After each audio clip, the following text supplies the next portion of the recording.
家楼、杨坚，徐大哥，是有何变故吗？为何敢在此地见面？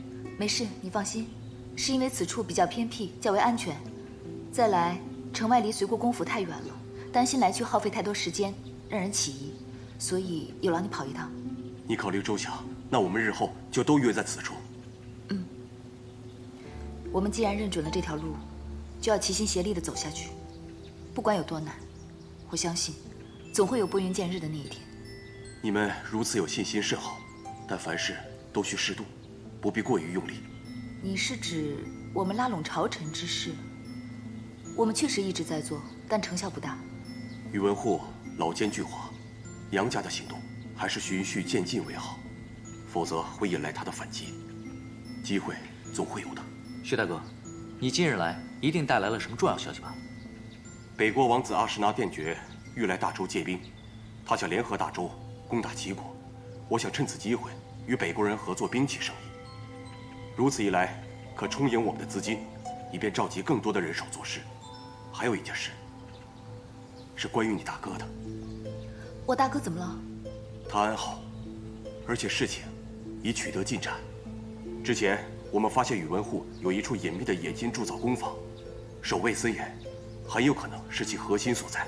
如能查获，我们便有足够的人证物证，来揭露宇文护及其同党的罪行。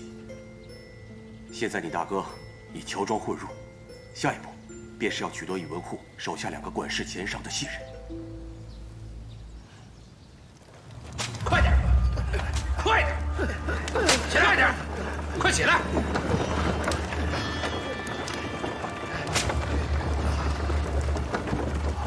快点，往那边啊！都快点了！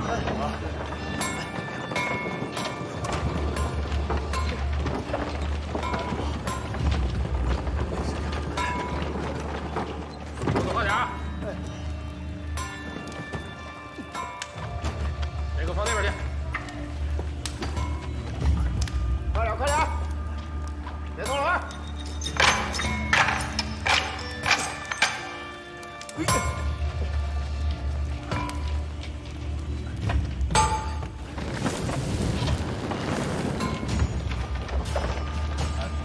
快点！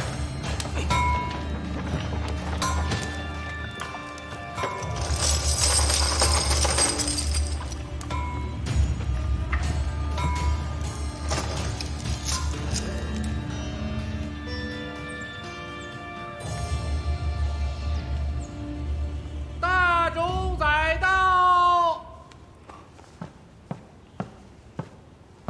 大冢宰，天王匆匆召我进宫，有何要事？这是北国的来信，北国王子阿史那殿爵欲向大周借兵攻打齐国。大冢宰，请过目。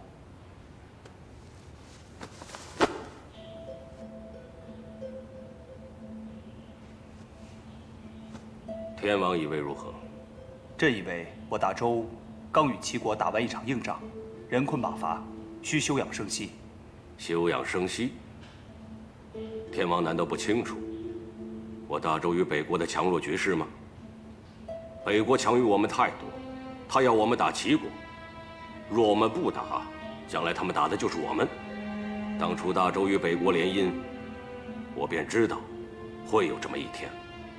大冢宰的意思是，此仗非打不可。还有别的选择吗？这场仗，想不打都得打。总有一日，我大周会强大到，让他北国不敢如此轻易对待我们。那大冢宰认为，这次派谁出征比较合适？这个就用不着天王操心了，我自有安排。我听说最近天王频频在临直馆与众公卿学士一起研习啊。想必大冢宰也是知道的。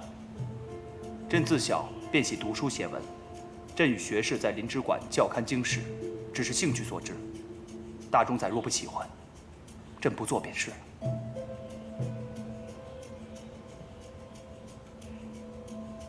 你是天王，你愿意做什么，便做什么。朕能力不足，能做的太少，还需仰仗大冢宰。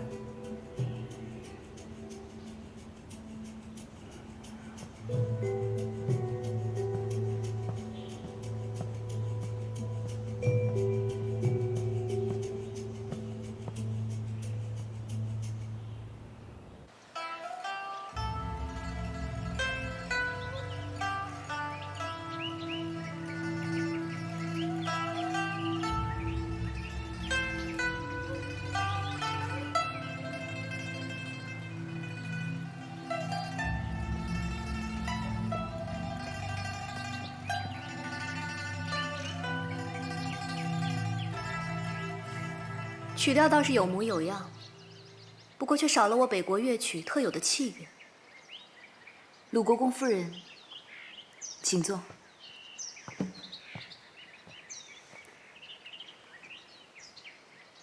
你找我来，不会只是想让我听你弹奏乐曲吧？这次请鲁国公夫人前来，是想请你帮我一个忙。确切地说，是想与你共谋一事。我与你能有何事可谋？共除宇文护。你疯了！你知道你自己在说什么吗？难道你之前还未吃够苦、受够罪？多少人受你牵累，你还嫌不够？再说是你要报仇，与我何干？若这件事情跟鲁国公有关呢？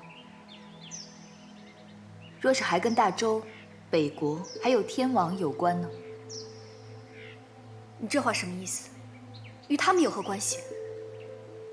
我听说令弟、北国王子正在前往大周借兵的路上。若他能要求宇文护出征，那么宇文护一旦离开长安，对每个人都有好处。调虎离山。若是宇文护一旦出征，少则几个月，多则1年半载都有可能。届时，天王便能趁机培养势力，夺回王权。这是一个千载难逢的好机会，对大周、对百姓皆有好处。更何况你的夫君能有更多的机会施展拳脚。这宇文护虽然心狠手辣，可论打仗却算不得好。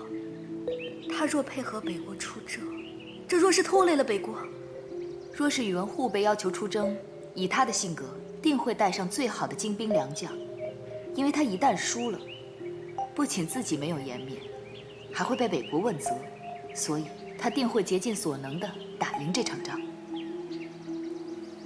我曾听父亲说过，北国可汗一直反感宇文护在两国来往中表现出的强势。若是天王掌权，必定会采取较为柔和之策，这对两国都有好处。可此事事关重大，我虽是殿爵的姐姐，也未必有把握说服他，所以不能直说。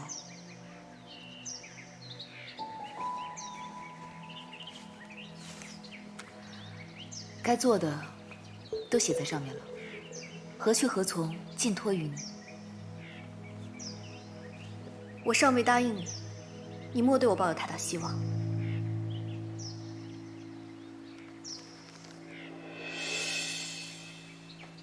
客官里边请啊！嘿嘿嘿嘿嘿，哎，里边请，里边请。小二，客人来了，招呼着。嘿嘿嘿。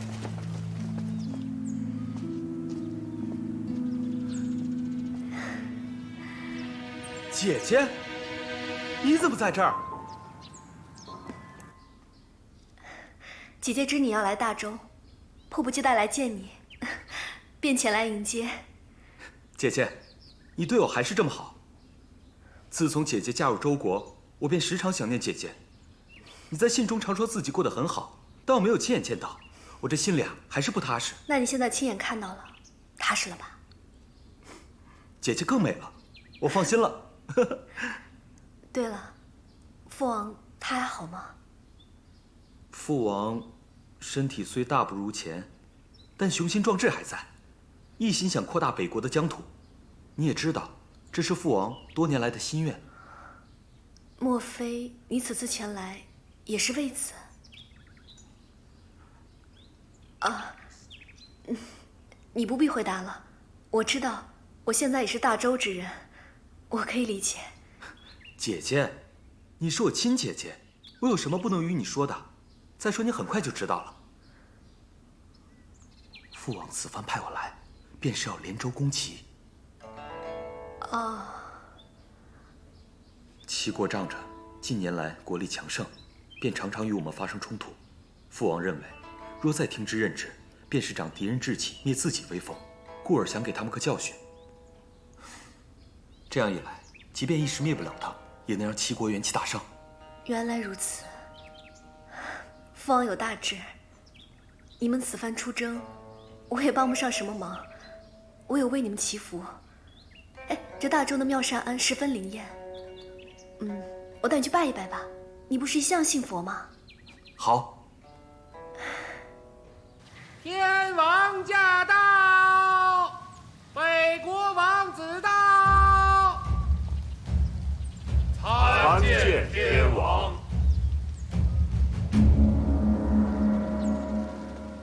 众卿免礼，赐座。大冢宰，您请上座。哼，什么身份便要坐什么位置？这臣子若坐在君王的位置上，岂不是君臣不分了？是。大冢宰为我朝宵衣干食，劳苦功高，理应上座。大冢宰，请。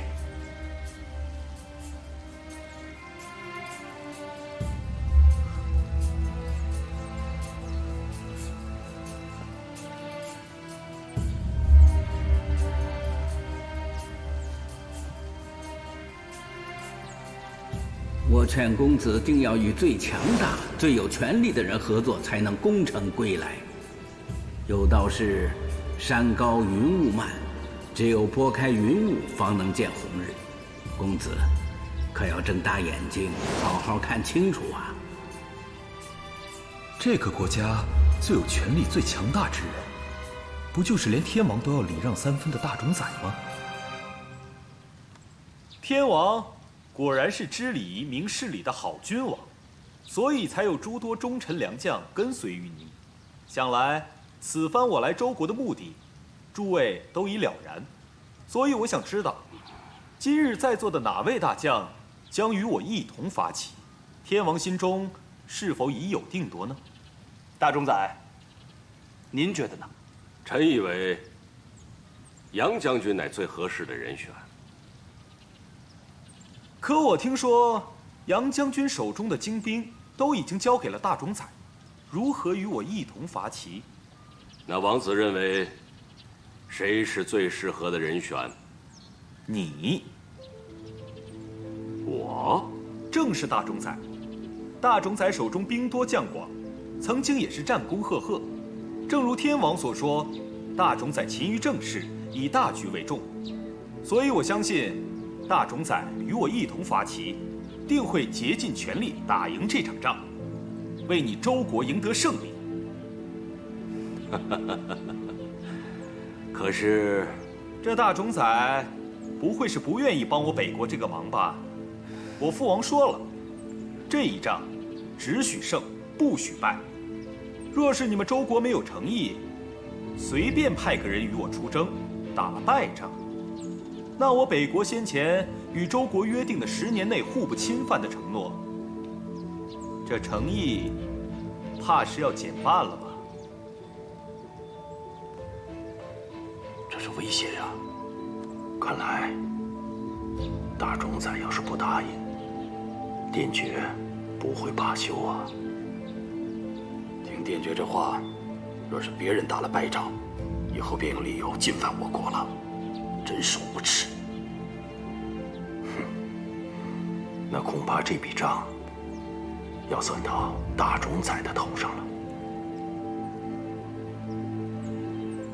既然王子已经开口，那我岂有不愿之理？好，大冢宰果然是爽快人，那就有劳大冢宰了。来，期待二位凯旋。来，我敬大冢宰。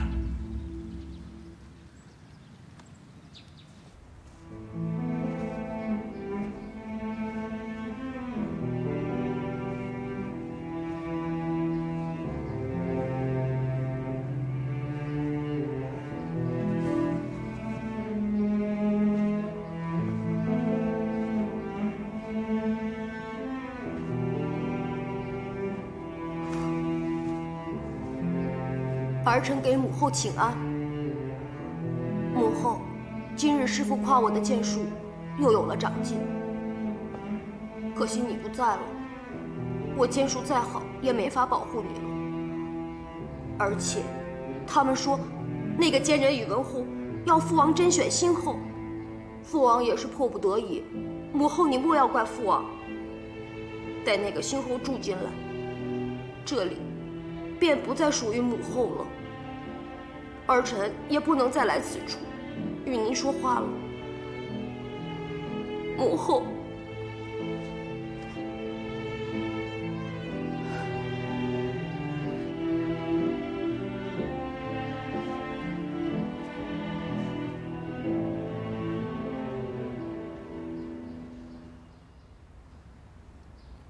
参见太子。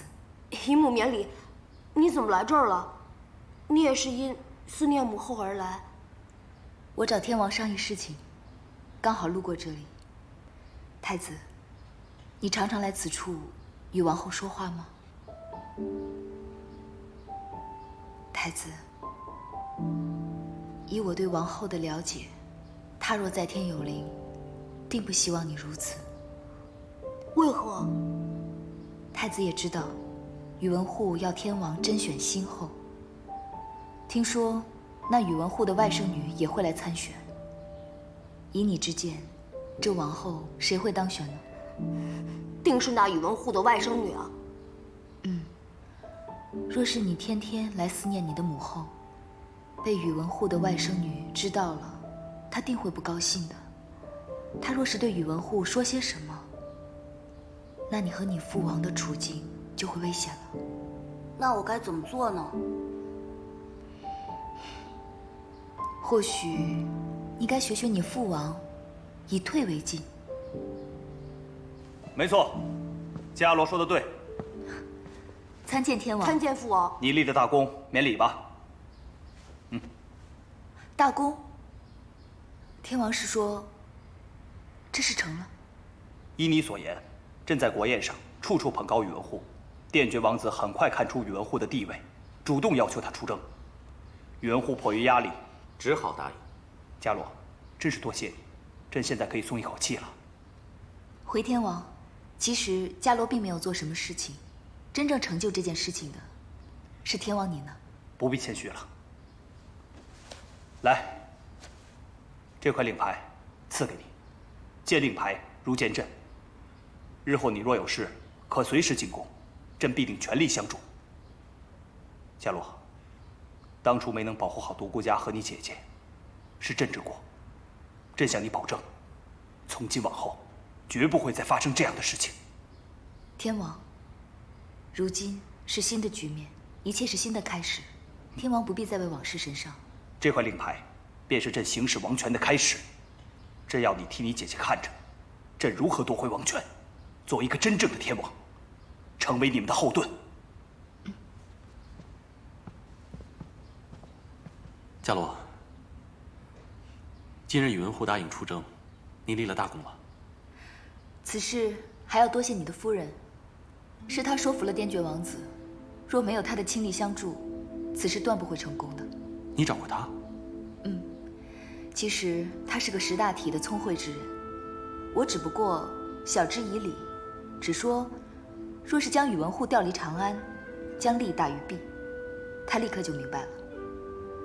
其实我觉得在他心里，他已经完全将自己视为大周之人，所以才会全力的帮助天王，也是为你考虑。你不用总是把功劳推到别人的身上，我知道出主意的是你。我只是希望你看到他的好。伽罗，无论如何，我总是希望你能过得好。谢谢你，我一切都好。我要回府了，你也早点回去吧。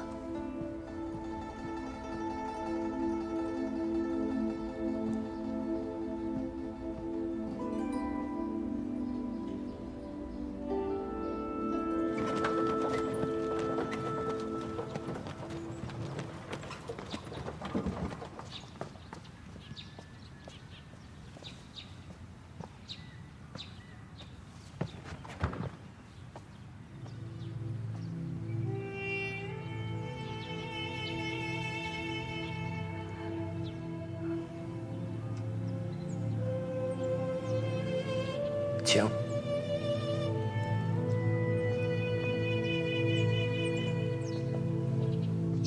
那就真没别的办法了。哎呀，可这圣意难违呀！不要去，不要去，去了，回不来，回不来。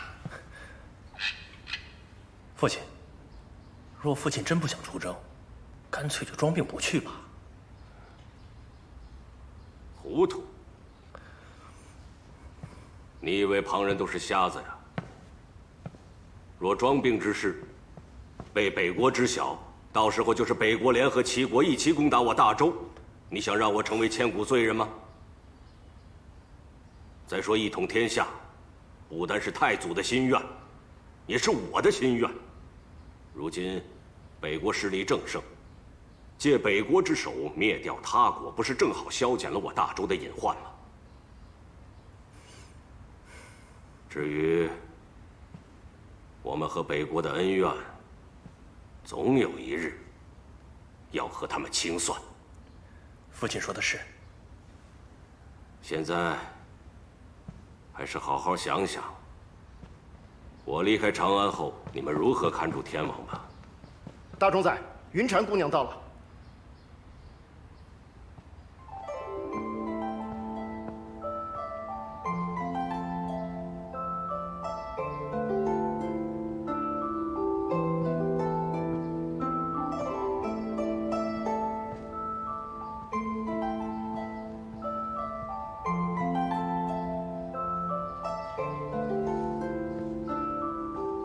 云禅，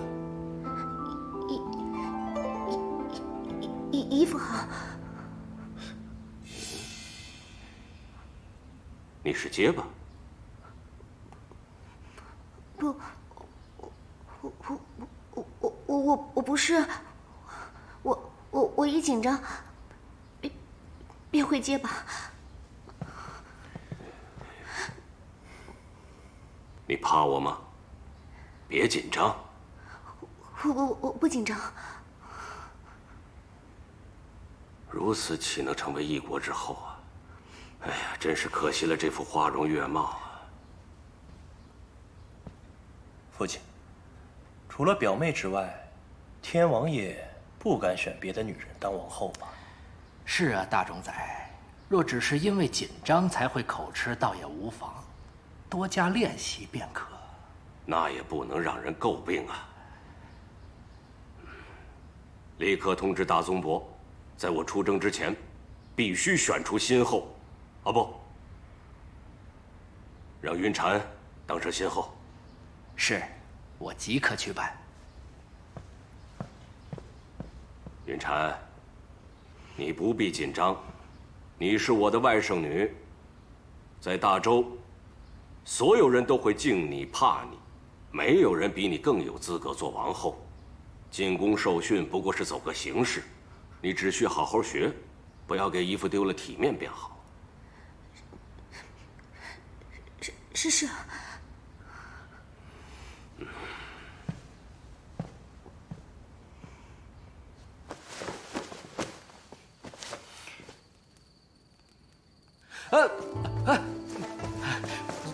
家龙，我在更衣啊。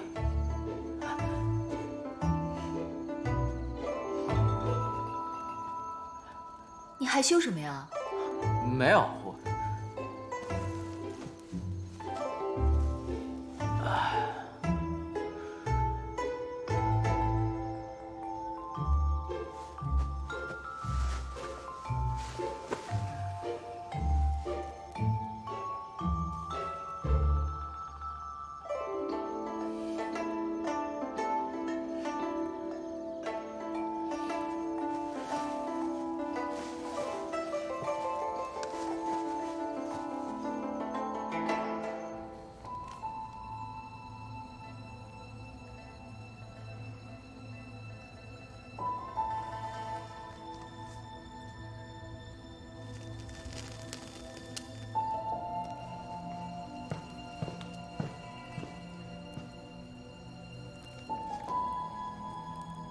你在说什么？没什么。做成这么大的事，为何不告诉我？他果真还是跟你说了。我是听到王兄和伽罗说话，他还说要多谢你呢。是他出的主意，我只不过是照做而已。他倒是会说话，还很会做人。你不必多疑，他确实说是你的功劳。我可不敢当。他来找我的时候，我也很是惊讶，一个女人竟谋划如此大事，将大冢仔都玩弄于股掌之上，我也不得不佩服他。他说你心向大周，深明大义，你们两个女人呢，还真是惺惺相惜啊。阿用，其实我是为了你。我已在大周安家，这个家是你和晕儿的，我对晕儿视如己出。可是如果我能为你生一个我们俩的孩子，自然最好。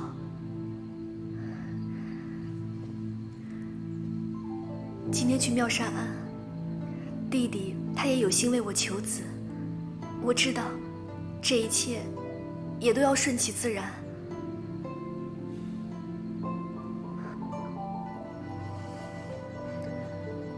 阿勇，你是你，他是他，从此再无可能。深情不及久伴。我知道，或许我不及他聪明，可是我对你的心意无人能及。我愿意为你做任何事情，天塌地陷也都无惧。我倾心对你，也希望你也能温柔待我。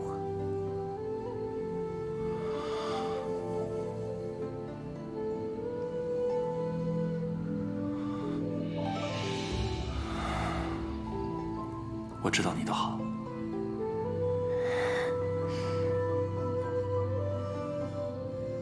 但你不是我想要的他。情爱里无智者，有些事情可以习惯，而有些人永远也放不下。人最难骗的，莫过于自己的心。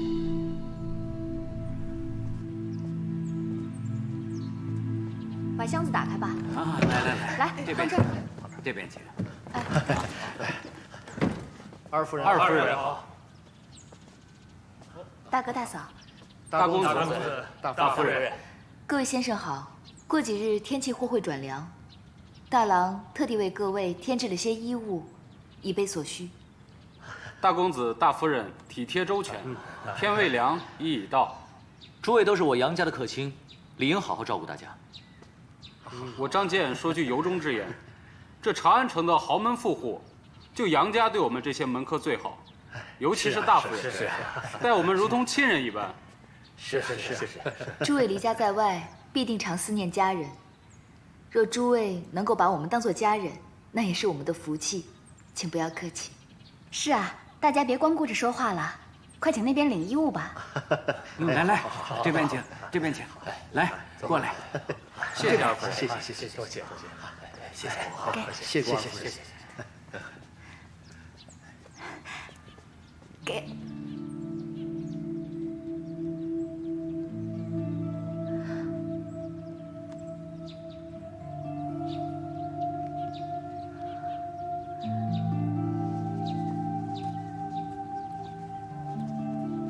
蓉儿，这位是前几日新来的客卿陆作谦。陆先生文采斐然，才情出众。原来是陆先生，有礼了。二位夫人不必客气，能为随国公效力，是在下的荣幸。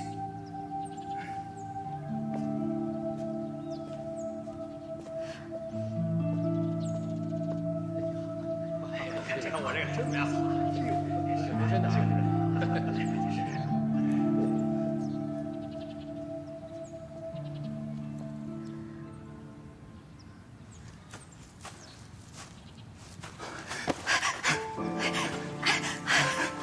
我就知道你一定会找我的，蓉，我好想你啊。你为何会来杨府？你到底想做些什么？蓉儿，我只是太想你了，我想见你却苦无机会，我只能用此办法混进来。可是我已与杨整成亲了，我如今是杨家的儿媳，你不要再做纠缠了。可你真的爱他吗？自古婚姻都是父母之命，媒妁之言，更讲求门当户对。左迁，你就当是我辜负了你，趁无人察觉，你赶快离开吧，好不好？赶快走，赶快走！我不走，我不走。蓉儿，我知道这不是你心里话，你相知相爱的人是我，你还爱我，对不对？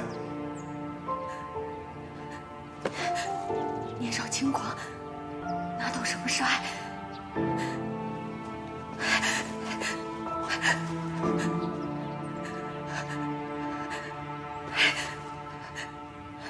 左迁，如今我只想做个贤妻良母，女人名声最要紧。让我留下吧，至少我们可以时常见到。我保证，我不会让任何人知晓我们的关系。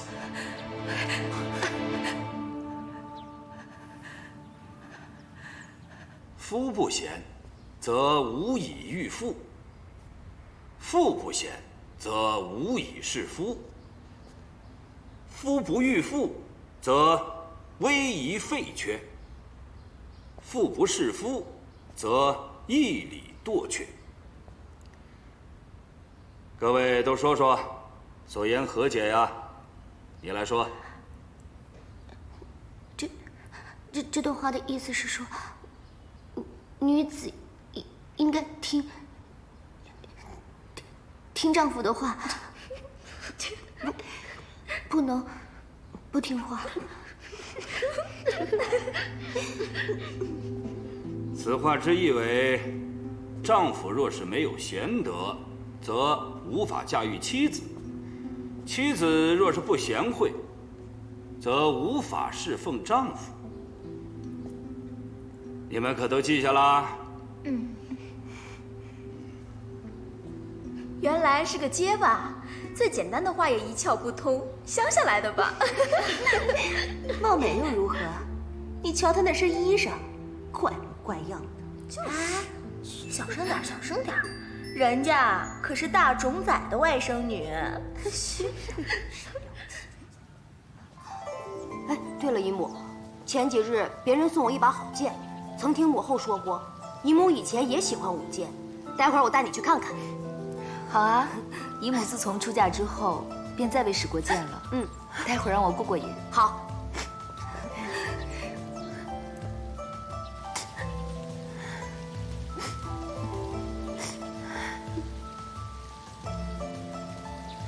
姑娘，为何在此哭泣？我难过，我想家，想父母，便忍不住哭了。你难过什么呀？谁欺负你了？我帮你去教训他。不，没有人欺负我，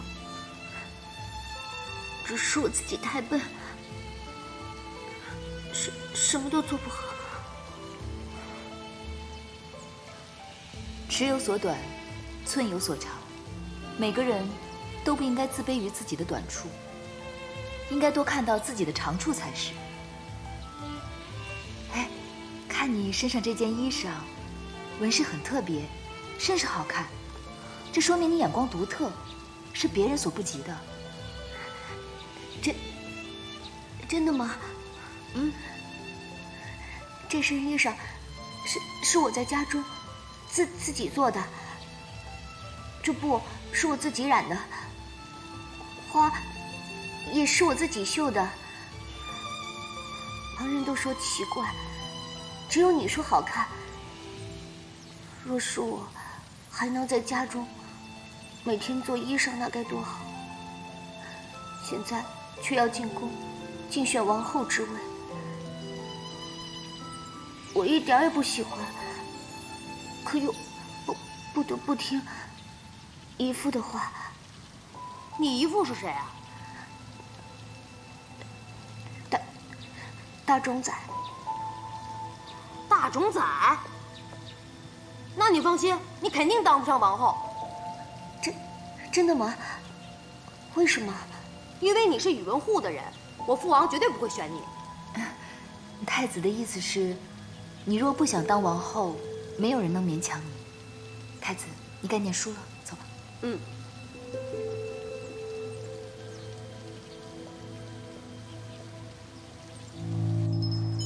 徐大哥，我们已经设计让宇文护离开长安，你那边如何了？如今兵器生意已取得进展，我们的人手也在不断扩大。待宇文护一走，我便着手部署大家赶往全国各州郡，去调查宇文护党羽的贪腐及其他罪证，先将他的党羽一个个铲除。宇文护再树大根深，若是没了党羽爪牙，也终有被瓦解的那一日。现如今还有个问题，以我对宇文护的了解，即便他人在战场上，也仍然会随时盯着朝中，继续控制长安。当务之急，需尽快找到可信之人，随其发起，监视其动静。若有任何变故，立刻回报给我们，我们才好及时应对。可是哪里去找这个信得过的人呢？伽罗，我可以啊。我以士兵的身份隐藏在千军万马之中，很难被发现。即使被发觉了，我相信我也有办法与他们周旋。可是我觉得不妥。伽罗，没什么不妥的。您可还记得我曾与你说过，之前我跟智仙师太四处云游，见到过不少百姓，生活在水深火热之中。他们是那般无助，那般绝望，不只是因为天灾，更是人祸。在很早的时候，我便告诉我自己，若有机会帮助他们，我定会鼎力相助。如今这个机会就摆在我面前，我想我必须要这么做。你有如此大志，我定会支持。但有个人，他未必能答应。胡闹！你们呐，谋划这么大的事情，为何不事先告知我？万一出了纰漏，让那宇文护知道了，会带来怎样的后果啊？还有你，竟然想着要跟那宇文护出征，还要监视他。届时被他发现你在他的军中做一个小小的兵士，他不怀疑你的动机才怪呢。要知道，那可是战场，刀剑无眼，凶险万分。你想打探他的消息实属不易，可是他要加害于你，那是再容易不过的事情。父亲，昨夜我已经过深思熟虑，我也有我的想法，我也有我的志向啊。好了，不要再说了，我是不会让你出征的。这盘棋太大了，你们必须好好的想清楚，不要做下棋的人不成，反倒成了别人的棋子。都回去歇息吧。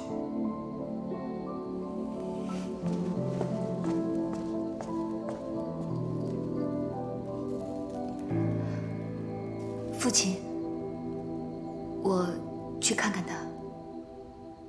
去吧。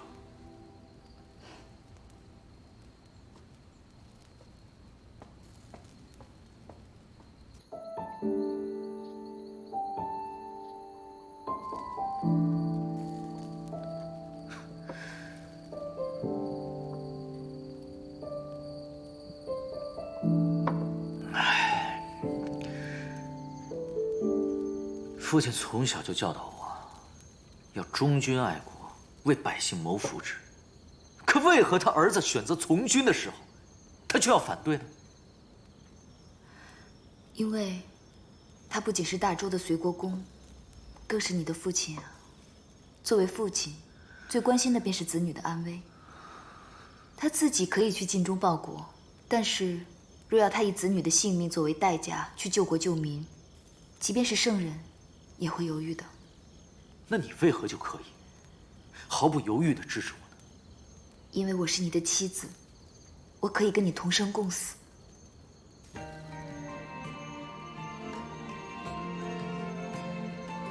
记得吗？你跟我说过，不能同生，唯愿共死，忠贞不渝，永不变心。夫君如此，为妻一世，请夫君喝了这杯合卺酒，象，戎马对红妆，天涯路对咫尺荒凉。酒对歌，莫对香，你对我只对狂，淡阑珊夜透亮，碧纱窗。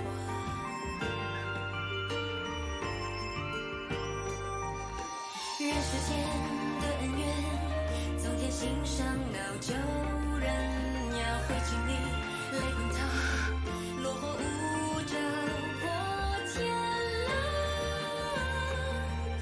小龙，要说温柔，愿昂几回长。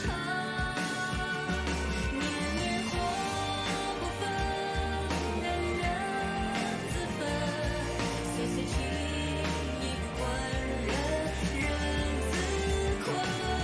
日出月落，起伏皆论，对你无间。